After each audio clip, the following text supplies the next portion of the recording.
Biblias en Primera de Corintios, el capítulo 1 de los versículos del 18 al 25. En este mes no es cualquier mes. Nosotros como Luz y Esperanza, este mes es nuestro mes. ¿Y por qué es nuestro mes, hermanos? Porque es nuestro aniversario. Este año cumplimos 33 años por la gracia del Señor. ¿Quién iba a imaginar 33 años que la iglesia va a cumplir? Y vamos a ir semana tras semana viendo en esta epístola a los Corintios cómo el Señor también nos va a hablar y nos va a seguir desafiando a nosotros, que tenemos que seguir predicando la palabra del Señor. 1 Corintios, el capítulo 1, del versículo del 18 al 25, para poder ver en este domingo y el domingo que viene la locura de la cruz. Ese es el título de nuestro sermón, la locura de la cruz. Y vamos a ponernos de pie para poder leer todos juntos 1 Corintios, el capítulo 1, de los versículos del 18 al 25.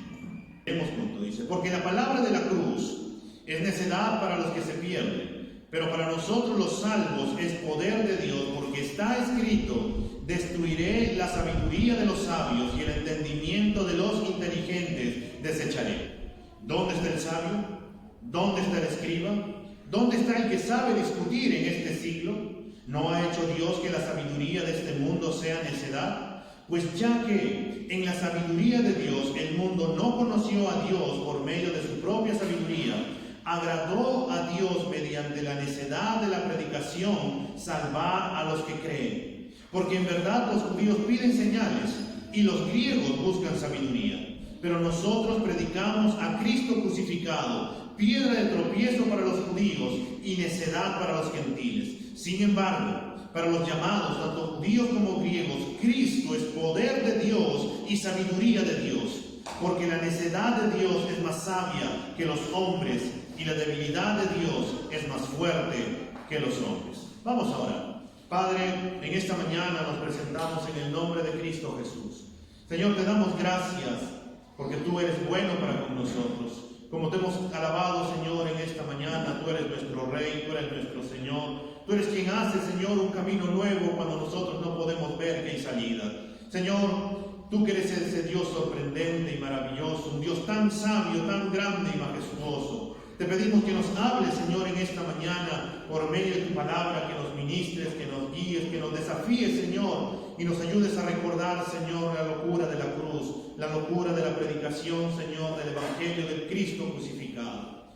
Señor, háblanos tú en esta mañana, te lo pedimos en el nombre de Cristo Jesús. Amén y amén. La semana antepasada nosotros habíamos terminado en el versículo 17 de este capítulo de 1 Corintios, el capítulo 1, donde se nos dijo, Pablo había dicho: pues Cristo no me envió a bautizar, sino a predicar el Evangelio, no con palabras elocuentes, para que no se haga vana la cruz de Cristo.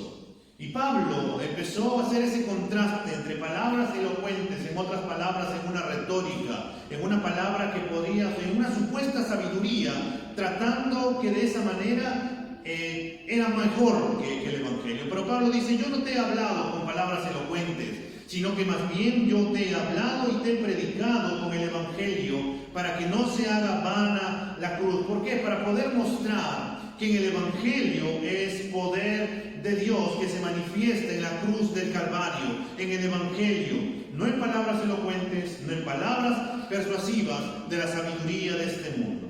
Y por eso Pablo ahora va a volver al tema que había dejado pendiente en este versículo 17 para poder hablarnos acerca de la locura de la cruz. Y Pablo va a volver a que nosotros prestemos atención a la cruz de Cristo. Y con la cruz van a surgir algunas preguntas de aquellos que estaban conformando la iglesia en aquel entonces. Por un lado, había judíos y por un lado, había griegos o gentiles. Para los judíos, la cruz de Cristo parecía una tontería, ya que ellos esperaban un Mesías fuerte, poderoso, que los iba a librar de todos los peligros, que los iba a librar de toda la opresión de Roma. Esperaban un Mesías como el rey David, que iba a venir todopoderoso y que iba a destruir a las naciones. Pero en vez de ello, apareció un Mesías que fue a morir en una cruz. Y la cruz para los judíos reflejaba debilidad y no fortaleza. Mientras que a los griegos, que ponían mucho valor en la sabiduría humana, y ellos lo llamaban la sofía, la cruz les parecía algo sin sentido, algo que no representaba sabiduría. Y es por eso que en estos versículos Pablo va a responder a estas dos maneras de mirar la cruz de Cristo. Y vamos a ver en esta mañana, en primer lugar, que el mensaje de la cruz es locura para aquellos que se pierden.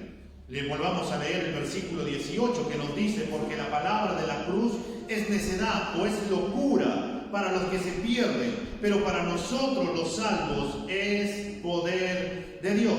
Tenemos que comprender que en aquellos tiempos el mundo estaba dividido en grupos. Por un lado estaban los judíos con los gentiles. Por otro lado estaban los griegos con los romanos. Por otro lado estaban los esclavos y estaban los libres. Por otro lado estaban los ricos y también estaban los pobres. Incluso estas formas de pensar, de cómo ellos segregaban en grupos, también se habían infiltrado dentro de la iglesia. Y por eso Pablo tuvo que escribirles para poder frenar esto, diciendo que en Cristo ya no hay judío, ya no hay griego, ya no hay mujer, ya no hay hombre, ya no hay rico, ya no hay pobre, porque todos ahora somos uno en Cristo Jesús, como el mismo Señor, como Pablo lo dijo en Gálatas 3:28. En Cristo ya no hay división, ya no hay acepción de personas. En Cristo todos los que vienen a Él no les echa fuera. No es como nosotros, ¿no? Nosotros sí, por ahí, si alguien nos cae bien, pues bien, ven a nuestro grupo. Si alguien no nos cae tan bien, bueno, creo que tú de lejitos. En cambio Dios no es así. El Señor a todos nos atrae a un mismo lugar y Él no hace acepción de personas. Pero dentro de la iglesia de Corinto se estaban evidenciando que había dos grupos. Algunos estaban más centrados en la sabiduría humana y no en el Evangelio, que no habla de que Cristo se presentó como un sacrificio perfecto en la cruz, porque la palabra de la cruz estaba siendo una locura, una necedad para algunos de los que estaban ahí. Mientras que para los que se salvan, veían ellos o venía a ser el poder de Dios que se había manifestado en la cruz de Cristo. Es de esta manera que de una manera específica, de manera general, Pablo nos mostrará que hay dos grupos de personas. Solo hay dos grupos. Tal vez tú me digas, pero me acabas de decir que en Cristo ya no hay grupos. Pero en Cristo ya no hay grupos dentro de la iglesia. Pero en todo este mundo, de una manera general, sí hay dos grupos. Están los que se pierden y están los que son salvos por la gracia de Dios. Esta división de los que se salvan y tienen vida eterna y los que se pierden y tienen una condenación eterna se puede ver también en otros pasajes. Vayamos por un momento a Mateo capítulo 7, el versículo 13 y 14. Sin irte de Corintios, voltea por favor, Mateo capítulo 7, el versículo 13 y 14, para poder leer la palabra que el Señor ya nos había hablado y había dicho que hay dos puertas, hay dos caminos y también hay dos finales. Mateo 7, de los versículos del 13 al 14. Entren por la puerta estrecha, porque ancha es la puerta y amplia es la senda que lleva a la perdición, y muchos son los que entran por ella. Pero estrecha es la puerta y angosta la senda que lleva a la vida, y pocos son los que la hallan. Es esta la realidad. Hay dos caminos, hay dos puertas y hay dos finales.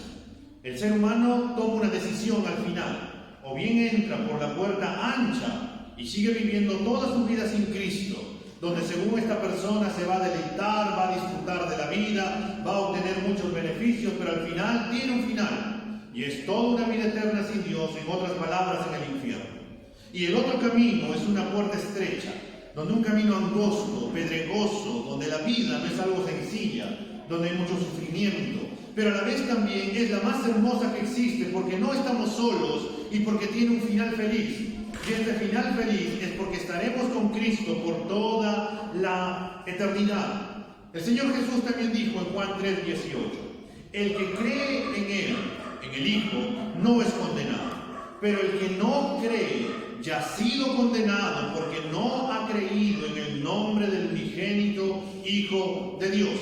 Y ahí está, cuando nosotros lleguemos al cielo, a las personas se les va a juzgar los que no han creído y los que han creído. Simplemente, no hay más. No hay que yo me he portado bien, Señor, yo he dado mis bienes a los pobres, Señor, yo he hecho todo lo bueno en cuanto yo he podido, he seguido tus mandamientos, Señor, desde mi niñez, como le dijo el joven rico al Señor Jesús. Yo he ido a la iglesia desde pequeño, Señor, he leído toda la Biblia, desde Génesis, Apocalipsis, y Señor, he tratado de hacer lo bueno, pero si Cristo no es el Señor de mi vida, el Señor simplemente le dirá, apartados de mí, alejados de mí. Porque nunca pusieron su esperanza en Cristo, porque no creyeron en Cristo como su Señor y Salvador y simplemente se conformaron en creer y pensar que de esa manera estaba bien el poder vivir. Y a todos los que han depositado su esperanza en Cristo, el Señor les dirá, entren en el gozo de su Padre para poder estar con Él por toda la eternidad. Es así de sencillo. Cristo lo coloca de esa manera. Aunque ambos grupos reciben el mensaje de la cruz, en este grupo de corintios, la reacción de ambos es distinto. ¿Por qué? Porque el mensaje de la cruz, hermanos, que Pablo estaba proclamando, era realmente un mensaje muy loco para las personas que lo escuchaban en el primer siglo. Debido a que el mensaje estaba basado en un hombre judío que había muerto crucificado como un criminal y que después se había levantado de la tumba y había ascendido a los cielos, dejando una misión a sus discípulos. La cruz para ellos les parecía una tontería, algo que no tenía sentido. Y se preguntaban, ¿por qué Dios mandaría a su Hijo a morir en una cruz? Y esto era, según los estándares de la sabiduría humana, esto no tenía sentido. ¿Por qué tenía que venir? Los griegos tenían un pensamiento mitológico. Zeus, Poseidón, Afrodita, Apolos, entre otros grandes dioses de la mitología griega, ninguno había venido a morir por alguien, sino que más bien demandaban de la humanidad de que tenían que comportarse bien, de que tenían que presentar sacrificios dentro de los templos de estos dioses para que puedan estar bien con los dioses y de esta manera no les venga ninguna calamidad. Pero era todo lo contrario con este Dios que había enviado a morir a su Hijo en la cruz para poder ofrecer vida y vida en abundancia. Era algo loco para aquel entonces.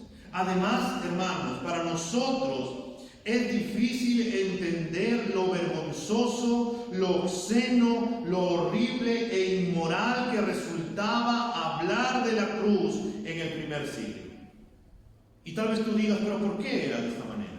Porque la cruz era la forma en que se juzgaba a los criminales más viles de la sociedad y era una de las formas más terribles de morir. Era tan terrible que ni siquiera se atrevían a hablar de ello, ya que quienes iban a la cruz eran consideradas personas malditas. Sus familiares no hablaban de aquel familiar que había muerto en la cruz porque les parecía algo horrible, algo que no era para su familia. Por eso es que cuando ellos escucharon que Jesús había muerto en la cruz, les parecía algo que no era creíble. Esta era la manera en que Dios estaba rompiendo su manera de pensar de las personas, porque Dios había enviado a predicar el Evangelio a sus discípulos del Cristo crucificado, del Cristo que murió en la cruz, del Cristo que resucitó al tercer día, ascendió a los cielos y volverá otra vez. Si nosotros tendríamos que pensar en una muerte horrible en este tiempo, ¿cuál podría ser? Hace unos años atrás era la silla eléctrica.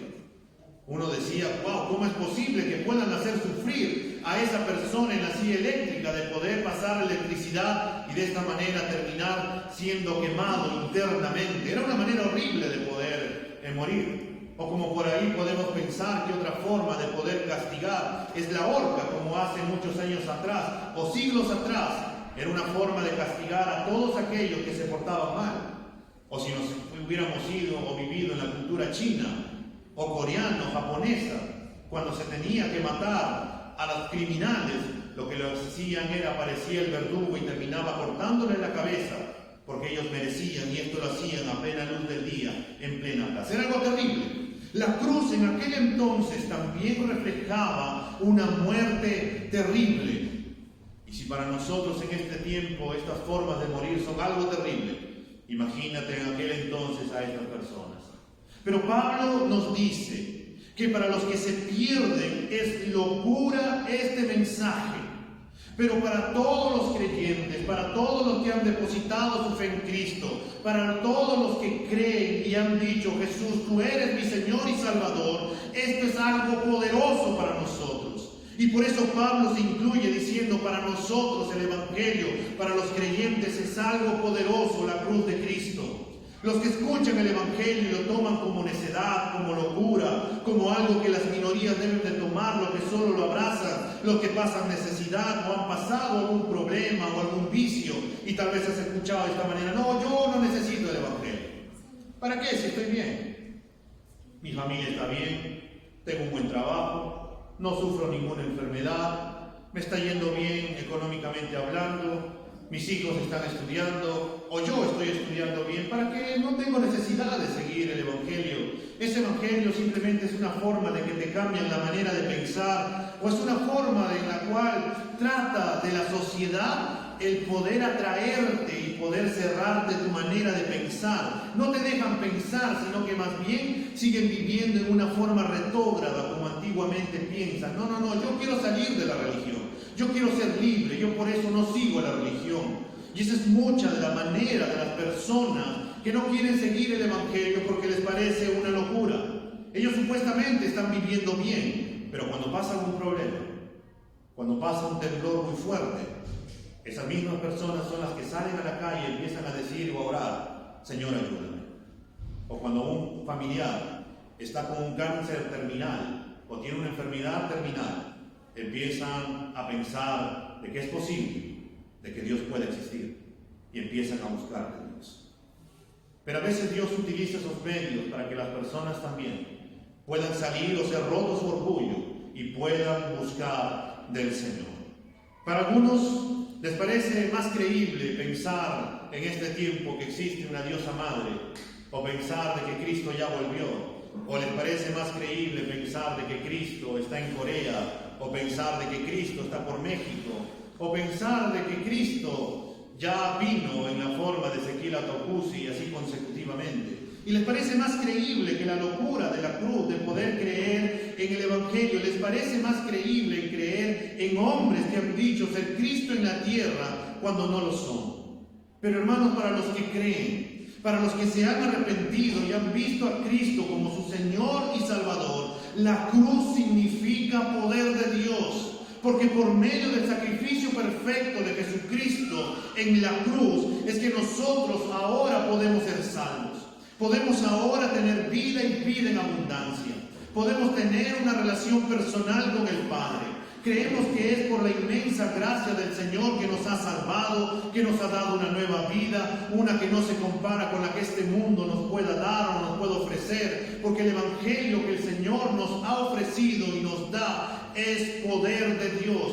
Es algo que ha cambiado nuestra manera de pensar. Es algo que ha cambiado nuestra forma de vivir. Nos abrió los ojos para poder ver a Cristo como nuestro Señor y Salvador. Nos ha abierto nuestros oídos para poder escuchar el Evangelio. Y ahora nosotros no queremos ser iguales como es el mundo. Cuando hay problemas, rápidamente buscamos al Señor. Ahora no estamos solos, estamos juntos en un grupo que se llama la iglesia. Además, tenemos todo el Evangelio a nuestra disposición. Por eso vayamos a Romanos capítulo 1, el versículo 16, por favor, por un momento.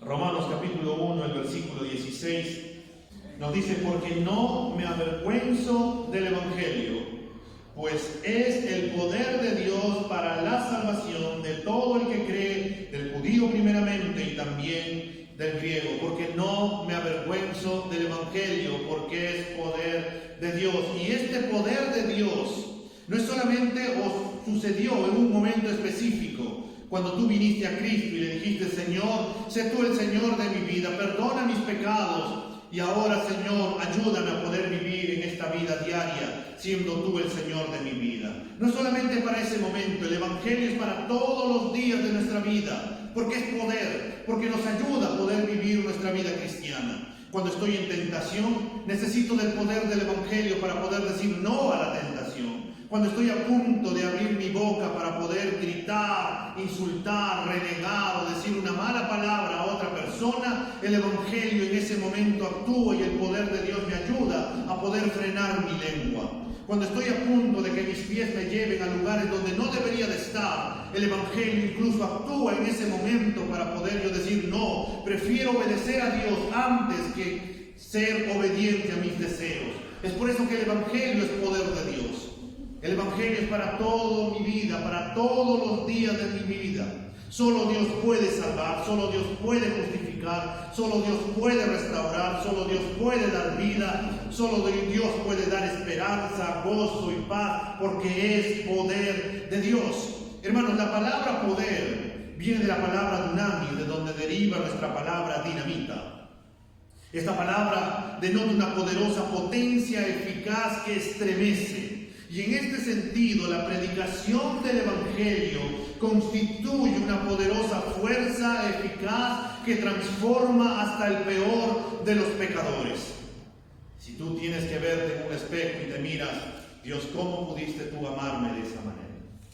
Señor, cuando yo me veo y me empiezo a preguntar cómo yo era yo en el pasado, yo estoy convencido que yo mismo no podría haberme salvado por cómo yo era.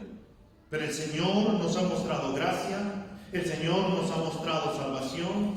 Lo peor que uno podría haber dicho que estaba antes en las esquinas o en los lugares tan perdido, el Señor de ahí ha sacado muchísimas personas y lo ha traído al Evangelio.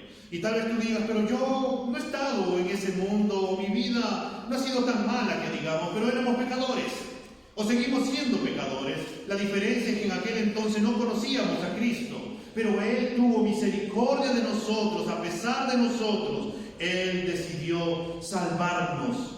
Hermanos, ni las buenas obras o las religiones del mundo pueden salvar a las personas. Nuestras buenas acciones no pueden salvarnos.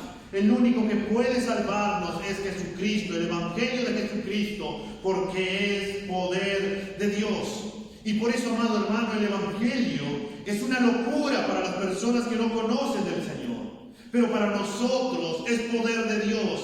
Y por ello nosotros no debemos de cansarnos de predicar el Evangelio de Jesucristo, sabiendo que quien obra es Dios, que quien salva es Dios, quien llama al arrepentimiento es Dios, quien sigue esperando con los brazos abiertos a todos aquellos que se han perdido, sigue siendo Dios. Y va a seguir esperando hasta el último día de sus vidas. Va a seguir esperando con los brazos abiertos hasta que Cristo vuelva otra vez. Porque cuando vuelva Cristo toda la esperanza se habrá acabado. Para aquellas personas que no conocen del Señor será un lloro. Se lamentarán, como nos dice Apocalipsis. ¿Por qué? Porque vendrá el juicio. Pero para todos los que han depositado y han creído que la locura de la predicación de la cruz es poder de Dios, será salvación para nosotros, será gozo. Porque diremos, el Señor ha venido a hacer juicio, el Señor ha venido a salvarnos, el Señor ha venido a llevarnos para poder estar con Él por toda la eternidad. Es por ello, hermano, que tú y yo no debemos de cansarnos de predicar el Evangelio. Prediquemos el Evangelio. No nos cansemos de hacerlo. Abramos nuestros labios a aquellas personas, pero tal vez digas, pero no me quieren escuchar. Ora y compártele tu testimonio. Cuéntale lo que Dios hace en tu vida y lo que sigue haciendo, cómo te ha transformado. Pero más que tu testimonio, cuéntale lo que Cristo hizo en la cruz del Calvario y que Él viene también y puede perdonar y salvar esa vida. Tenemos que seguir predicando el Evangelio y tener en cuenta que quien salva no somos nosotros, es Dios. Quien hace la obra no somos nosotros, es Dios. Y por eso podemos descansar en Él y entender que tenemos la gracia de poder seguir predicando el Evangelio. Pero a la vez que es locura para las personas que se pierden. 1 Corintios, el capítulo 1, del versículo 19 al 21, nos dirá que la sabiduría del mundo en segundo lugar y la predicación. Eso es lo que nos va a hablar en segundo lugar. La sabiduría de este mundo con la predicación del Evangelio. La forma en que el Evangelio, hermanos, llegó a nuestra vida no fue una casualidad, no fue una invención de los hombres, sino que Dios ya había determinado desde antes de la fundación del mundo que esta sería la forma en la cual las personas podrían ser salvos. Por eso Pablo nos dice en el versículo 19, porque está escrito que Dios mismo dijo, destruiré la sabiduría de los sabios y el entendimiento de los inteligentes desecharé. Pablo va a citar las palabras de Isaías 29:14 y permíteme leerlas, que dice, por tanto, volveré a hacer maravillas con este pueblo, prodigiosas maravillosas, y perecerá la sabiduría de sus sabios y eclipsará el entendimiento de sus entendidos. En el contexto de este pasaje se encuentra una reprensión que el Señor le estaba haciendo a su pueblo Israel, el cual confiesa honrar al Señor, pero simplemente su pueblo Israel, que decía, Señor, yo te amo, tú eres todo para nosotros, lo estaban haciendo de boca para afuera y no de corazón. Es por eso que también nosotros tenemos que tener cuidado. A veces podríamos decir, Señor, yo te alabo con todo mi corazón, yo te alabo con toda mi mente, Señor, tú eres mi Dios. Pero en lo más profundo de nuestro corazón hay otra persona o cosa que termina siendo nuestro Dios. Y es por eso que tenemos que tener cuidado. Si estamos realmente amando al Señor solamente de labios o realmente del corazón. Y esto es una advertencia también para la iglesia de Corinto, la cual estaba diciendo que ha creído y confiado en el Evangelio, pero estaban confiando más en su sabiduría, estaban confiando más en esa retórica humana, ellos estaban confiando más en ellos mismos, en lo que ellos pensaban y reflexionaban, en vez de pensar en el poder del Evangelio, en la cruz del Calvario. Y la palabra griega exclusiva, hermanos, para sabiduría es Sofía. Y esta hace referencia a una cualidad de buen juicio desarrollada a partir de la experiencia, de la observación, de la reflexión. En otras palabras, reflexionamos, meditamos, observamos, experimentamos y luego después de eso actuamos. La palabra del Señor exalta la sabiduría. Yo no sé si tú has leído Proverbios. Y si no has leído Proverbios, te animo a que puedas leer el libro de Proverbios porque está llena de una rica sabiduría. Domingo tras domingo acá en la iglesia, al iniciar el culto, leemos un capítulo de Proverbios. Vayamos por un momento a Proverbios capítulo 1, el versículo 7, para poder entender cuál es el principio de la sabiduría. Proverbios capítulo 1, el versículo 7. El temor del Señor es el principio de la sabiduría. Los necios desprecian la sabiduría y la instrucción. Este es el principio de la sabiduría. Es el temor al Señor. El Señor es la persona más sabia que puede existir. El Señor nos manda en Santiago, el capítulo 1, que si nos falta sabiduría, que pidamos sabiduría y que Él ricamente nos dará, porque Él tiene abundante para poder darnos. Estos hombres de la iglesia de Corinto se creían sabios. Ellos estaban desechando el Evangelio. Ellos estaban creyendo más sabios que Dios y por eso no les podía caber en su cabeza de que Cristo se haya sacrificado en la cruz, que haya resucitado el tercer día y haya ascendido a los cielos.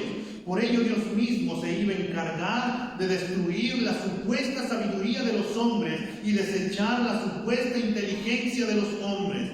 Y Pablo, para mostrar su punto, va a realizar 4 preguntas que ponen en cuestionamiento la inteligencia, la sabiduría y la filosofía humana a la cual los corintios estaban aferrando. En el versículo 20, si leemos estas 4 preguntas, nos dirá: ¿dónde está el sabio? ¿Dónde está el escriba? ¿Dónde está el que sabe discutir en este siglo? ¿No ha hecho Dios que la sabiduría de este mundo sea necedad? A la luz del plan soberano del Señor, al traer la salvación por medio de la cruz del Calvario. Algunos comentaristas creen que Pablo tiene en mente todavía al profeta Isaías cuando hace estas preguntas, pues reprende al pueblo de Egipto por confiar en la sabiduría humana, como nos dice Isaías 19:12. Pues bien, ¿dónde están tus sabios? Que ellos ahora te declaren y te hagan saber lo que el Señor de los ejércitos dice. Y por ello Pablo empieza con estas 4 preguntas diciendo: ¿dónde está el sabio?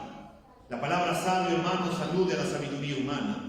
Esta persona que se creía sabia era alguien que tenía un sistema organizado de creencias, como los platónicos, como los sofistas, como los estoicos, o estas personas, los filósofos de aquel entonces. Y por tanto Pablo les estaba diciendo que en vista de lo que Dios ha hecho en la cruz, ¿dónde están estos sabios, estos intelectuales, estas personas que se glorían en poder saber que tienen toda la sabiduría y la comprensión de este mundo? ¿Por qué ellos no pudieron saber o entender lo que Dios haría en la cruz del Calvario? ¿Por qué los sabios del mundo, tanto judíos como griegos, no pudieron saber que Dios haría esto? ¿Por qué ellos no pudieron entender que el Mesías no iba a venir como un rey glorioso a destruir naciones, sino que más bien iba a venir a morir en una cruz para poder dar vida y vida en abundancia, ya que el hombre no podía por sí mismo pagar el pecado que había cometido? Y por eso Pablo les hace esta pregunta: ¿dónde están los sabios? Y ninguno podía contestar. La siguiente pregunta que Pablo les hace es: ¿dónde está el escriba? Esta pregunta, o esta segunda pregunta, sugiere a un académico, a una persona muy inteligente. Y Pablo tiene en mente aquí al escriba, que es experto de la ley, que conocía muy bien las escrituras y que aún conociendo mucho de ella, no podía saber con anticipación el plan que el Señor había desarrollado a través de las escrituras. Y por tanto podemos imaginarnos a Pablo diciendo: ¿y qué pasó con las escuelas de interpretación que no pudieron saber de la venida del Mesías? Nadie pudo vislumbrar la sabiduría de Dios. Es como hoy en este tiempo. Hay muchísimas personas que vas a escuchar, eruditos, por ahí personas teólogas que tal vez tratan de interpretar en qué tiempo, en qué momento el Señor volverá. No lo sabemos cuándo Cristo va a volver. Lo cierto que sabemos es que Cristo puede volver hoy mismo, o puede volver mañana y pasado, y que la demanda para el creyente es que el Señor nos encuentre como aquellas 5 vírgenes, esperando, velando con nuestro aceite, haciendo la obra del Evangelio, y que el Señor nos encuentre haciendo las cosas que Él nos ha llamado a hacer para poder estar con Él por toda la eternidad. ¿Dónde están los inteligentes? ¿Dónde están los sabios? Ninguno podía o había podido interpretar que el Señor iba a venir de esa manera. La tercera pregunta que Pablo hace es: ¿dónde está el que sabe discutir en este siglo? O en otras palabras, ¿dónde está la habilidad de los retóricos? Es decir, las personas en las cuales se ponían a discutir de boca a boca, entre argumento tras argumento, para poder de esa manera cada uno poder mostrar que era más sabio que la otra persona. Y Pablo le dice: ¿dónde está la habilidad de los retóricos, la argumentación de los sofistas, la lógica de los filósofos, cuando se le compara con la poderosa persuasión que el Espíritu Santo hace por medio del Evangelio de la cruz? Y las personas se siguen sorprendiendo. ¿Cómo es posible que académicos, cómo es posible que personas que han estudiado, que antes han sido ateos, hoy sean creyentes? ¿Cómo es posible esto? Es solamente por la locura de la predicación del Evangelio y porque a Dios le plació de esta manera poder atraer incluso a estas personas.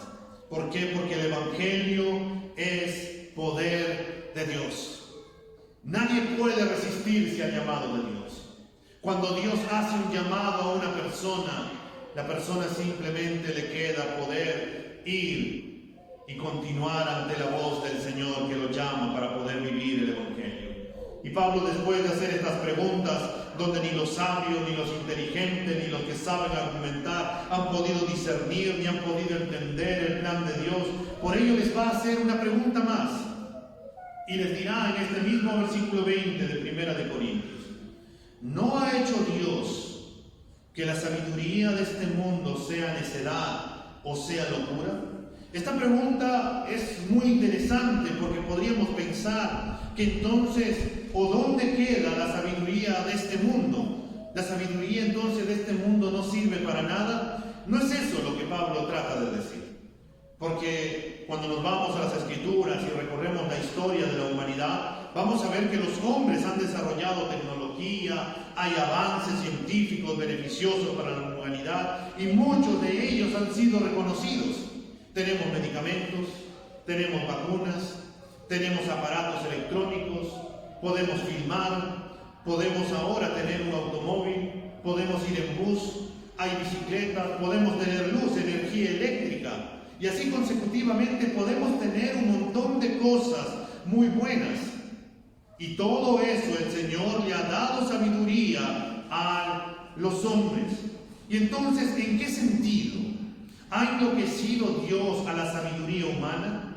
Y lo ha hecho en el sentido de que aunque los hombres inventen cosas y se jacten de ello, en la salvación les es imposible que puedan llegar a ser salvos sin la sabiduría de Dios, que es el Evangelio.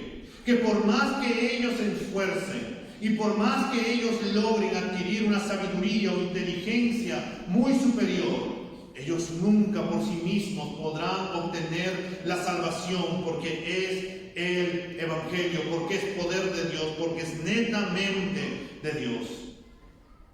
Los sabios, los eruditos, los filósofos fracasaron y van a seguir fracasando en sus intentos de vencer el pecado, en sus intentos de vencer la enfermedad, en sus intentos de vencer el sufrimiento, en sus intentos de vencer la muerte, porque la única forma de vencerlo es por medio de la obra de Cristo.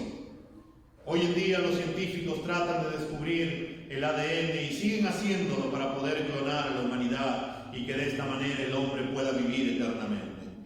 Por mucho tiempo hemos leído también cuentos y también de muchísimas personas que han buscado la fuente de la juventud eterna, y hemos visto películas incluso en cuanto a ello, porque el hombre quiere vivir eternamente.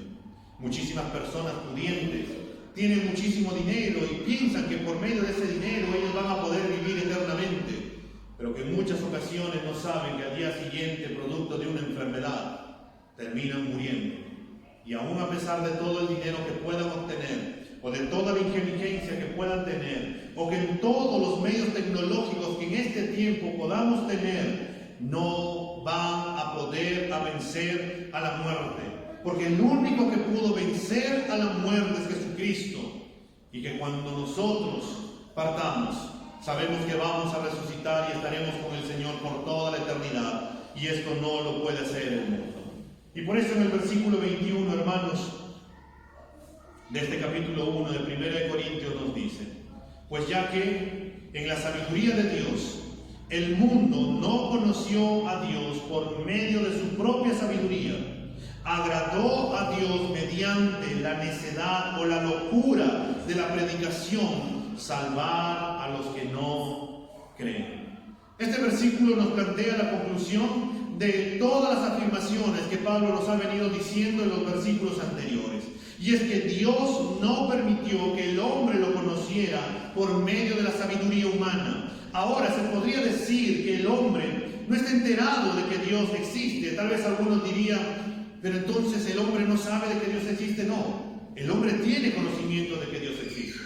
¿Y cómo puede tener este conocimiento? Mira la creación. En este tiempo, acaso en el verano, no podemos ver, si nos paramos a la puerta de la iglesia y empezamos a ver al fondo cómo en la tarde empieza a bajar un atardecer como un sunset, o te vas a la playa y empiezas a decir: ¿cómo es posible de que el sol se oculte a la misma hora todas las veces en verano? Cuando empieza invierno, a las 6 de la tarde, 5 y tanto, ya empieza a oscurecerse, pero en verano, cerca de las 7 de la noche empieza a oscurecerse. Es como la pregunta de Pachacute cuando empezó a decirse: ¿cómo es posible que todos los días el Dios Sol esté en este lugar y todos los días salga? Eso quiere decir que hay un ser superior de que debe controlar incluso al Dios Sol. Incluso los más grandes ateos, los agnósticos, dicen que hay un ser superior. Debe haber una sabiduría más grande que debe de controlar y debe de mantener todo lo que existe. El hombre de por sí, al haber sido creado a imagen y semejanza de Dios, tiene un sentido de querer adorar, de que existe un Dios. Y Dios le ha dado ese conocimiento al hombre. Pero a la vez también el Señor le ha dicho de que Él no va a poder conocerlo a plenitud, si que no es por medio del Evangelio. Vayámonos por un momento a Romanos capítulo 1, ya casi para ir terminando, hermanos. Romanos capítulo 1, el versículo 21 al 23, por favor. Dice: pues a pesar de haber conocido a Dios, no lo glorificaron como a Dios, ni le dieron gracias, sino que se envanecieron en sus razonamientos y su necio corazón se llenó de oscuridad. Aunque afirmaban que eran sabios, se hicieron necios y cambiaron la gloria del Dios inmortal por imágenes de hombres mortales, de aves, de cuadrúpedos y de reptiles. Aunque el ser humano conocía a Dios, no lo glorificaron como a Dios ni le dieron las gracias. Es lo que incluso ocurre en este tiempo. La humanidad no le quiere dar gracias al Señor. Este mundo dice: por mi esfuerzo yo he conseguido todo esto. Es por mí mismo que yo he podido conseguir. Y están como la canción: me levanto muy temprano en la mañana y salgo a trabajar. Y lucho, consigo para poder dar a mi familia. Y yo soy el que me esfuerzo, soy yo el que consigo. Pero cuando en realidad es Dios que nos concede las fuerzas y la gracia de poder obtener y llevar un pan a nuestra casa, y es por su buena voluntad. Y es por eso que el creyente es agradecido con el Señor. Es por eso que el creyente, al haber experimentado el poder de Dios en la salvación, sabe que el único que nos brinda todos esos medios de gracia es Dios, y por eso podemos darle las gracias. Hermanos, si nosotros analizáramos a los dioses del mundo antiguo, nos daríamos cuenta que muchos de los dioses tenían pecados muy similares a los seres humanos. Los dioses tenían envidias, los dioses tenían celos, los dioses tenían orgullo, los dioses tenían lascivia, los dioses decían o ofrecían salvación por obras.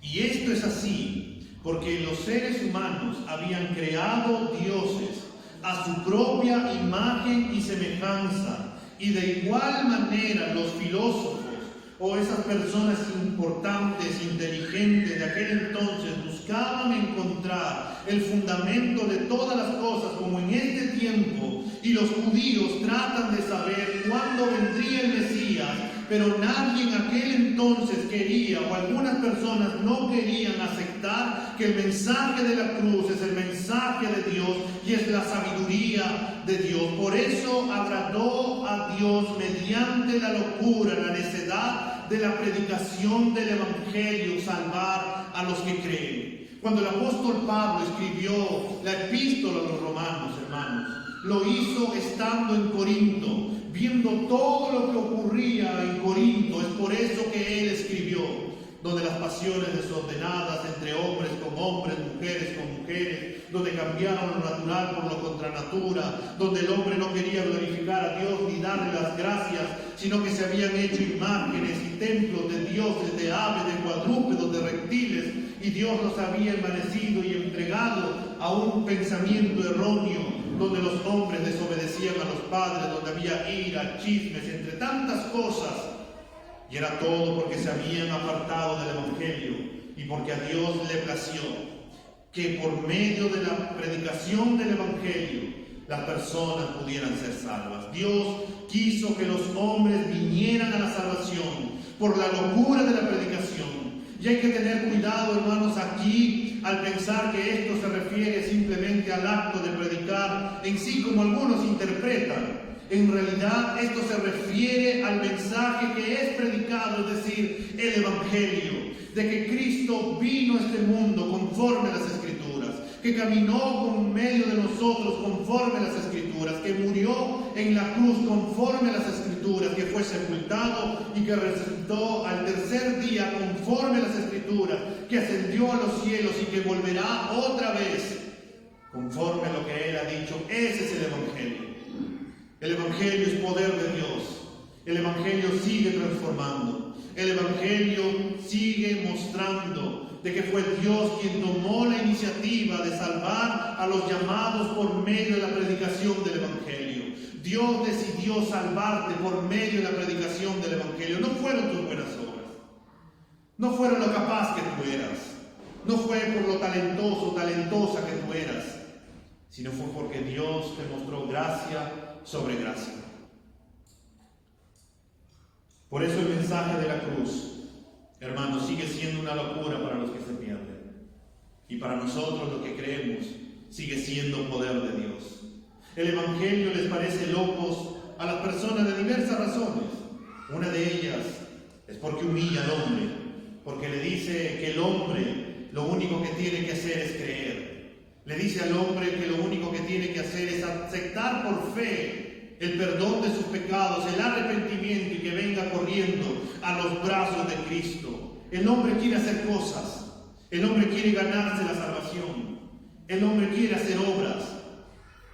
Pero también el hombre no quiere venir a veces a Dios porque dice, si yo vengo a Dios voy a tener que dejar cosas. Y a veces amamos más las otras cosas que a Dios.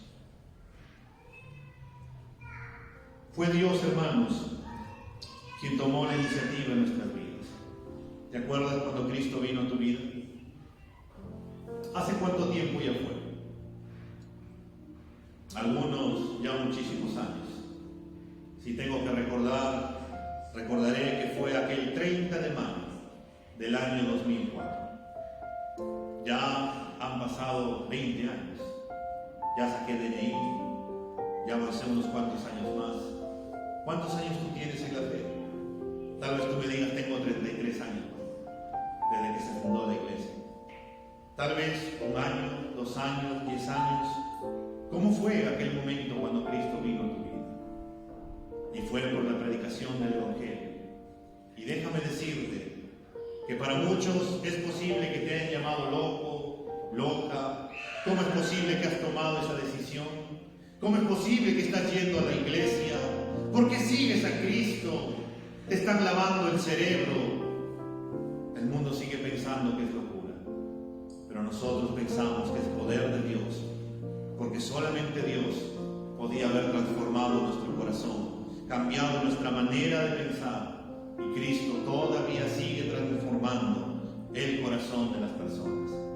Por eso, hermanos, podemos seguir predicando el Evangelio, podemos seguir siendo llamados locos por predicar la locura de la cruz, la locura de la predicación del Evangelio.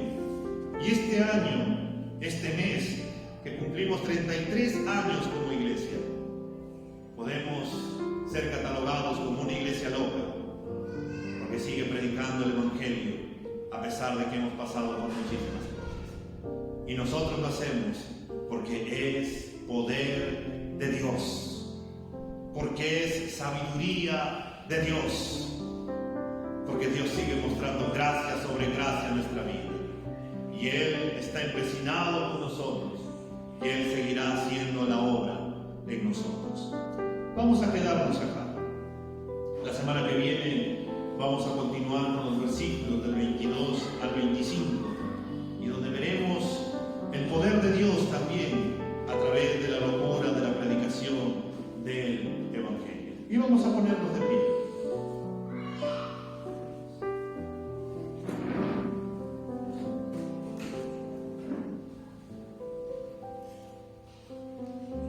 Y vamos a tener un tiempo para poder orar. Y ahí responde a esta pregunta: ¿quién es Cristo para ti? ¿O cómo Dios te salvó de aquel mundo? Y si Dios es el Señor de tu vida y te salvó, pues también dale gracias por lo que Él ha hecho en tu vida.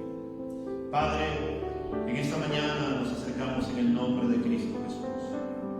Señor, tu palabra nos habla de la locura de la cruz, Señor, de la locura de la predicación de la cruz, que en aquel entonces, Señor, Para los judíos no les parecía bueno.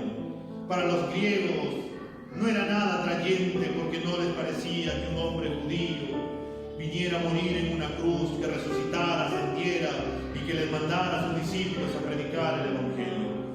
Pero Señor, para los que creyeron, era poder tuyo, Señor, porque solamente tú podías salvar, solamente tú podías cambiar, solamente tú podías hacer una nueva creación, solamente tú podías renovar la manera de pensar, solamente tú podías abrir los ojos para poder contemplar la gloria de Cristo, solamente tú podías abrir los oídos, Señor, espirituales para poder escuchar tu voz ante tu llamado, Señor, para poder ofrecernos salvación y vida en abundancia.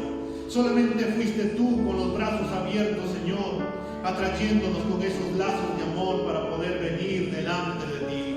Fue la locura, Señor, de la predicación del el Evangelio de Cristo, que ha seguido transformando, ha transformado nuestras vidas, Señor, y que seguirá transformando, Señor, la vida de muchísimas personas.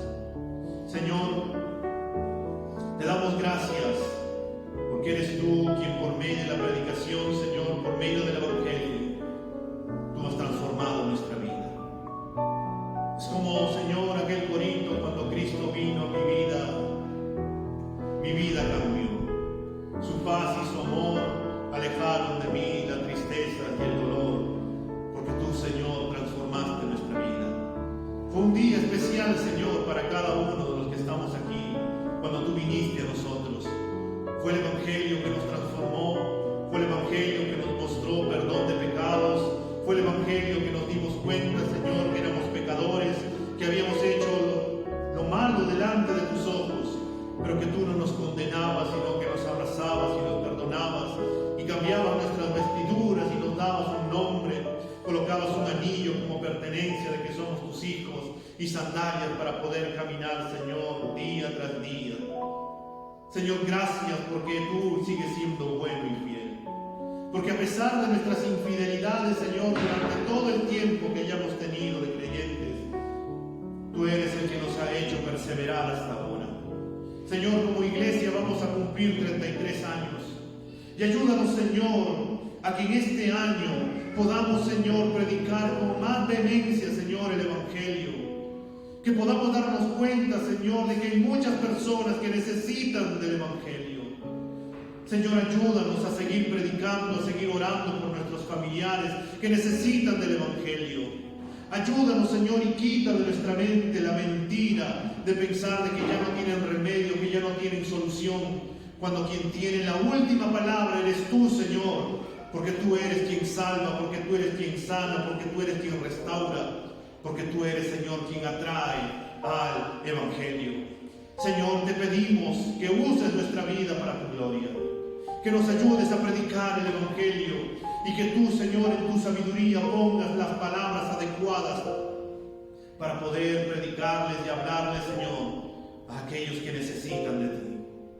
Señor, te pedimos que nos uses para tu gloria. Te pedimos, Señor, como tus discípulos te pidieron, Señor, cuando salieron de haber sido encarcelados Pedro y Juan. Señor, concédenos el denuedo, Padre, de poder predicar tu Evangelio. Y que mientras prediquemos tu Evangelio, Señor, tú sigues sanando familias, tú sigues restaurando vidas, Señor, tú sigues sanando enfermedades, tú sigues haciendo tu obra poderosa, Señor. Y concédenos, Señor, la gracia de que podamos tener, Señor, ese poder del Evangelio y llénanos de tu Espíritu Santo, Señor, todos los días y aviva nuestros corazones, Señor. Aviva nuestros corazones, Señor. Aviva nuestros corazones, Señor, y permítenos predicar tu Evangelio, Señor. Gracias por el privilegio que podemos tener de haber sido llamados, Señor, tus ministros para poder predicar tu Evangelio en este tiempo. Y, Señor, en ese mismo privilegio, concédenos la gracia de que otras personas también vengan y te conozcan. Y si alguno de los que estamos aquí, Señor, aún no hemos dado ese paso de fe de poder hacer las paces contigo, de poder arrepentirnos de nuestros pecados, de poder reconocerte que tú, Señor, moriste en la cruz por nosotros y que llevaste todos nuestros pecados en la cruz y que resucitaste el tercer día y que hoy empiezas y nos das y ofreces vida y vida en abundancia. Que podamos arrepentirnos, Señor, y pedirte perdón, y que tú vengas y seas el Señor de nuestra vida, cambiando todo de nosotros. Señor, sigue haciendo tu obra en nuestra iglesia. Esta es tu iglesia, Señor. Haz con ella lo que a ti mejor te plazca. En el nombre de Cristo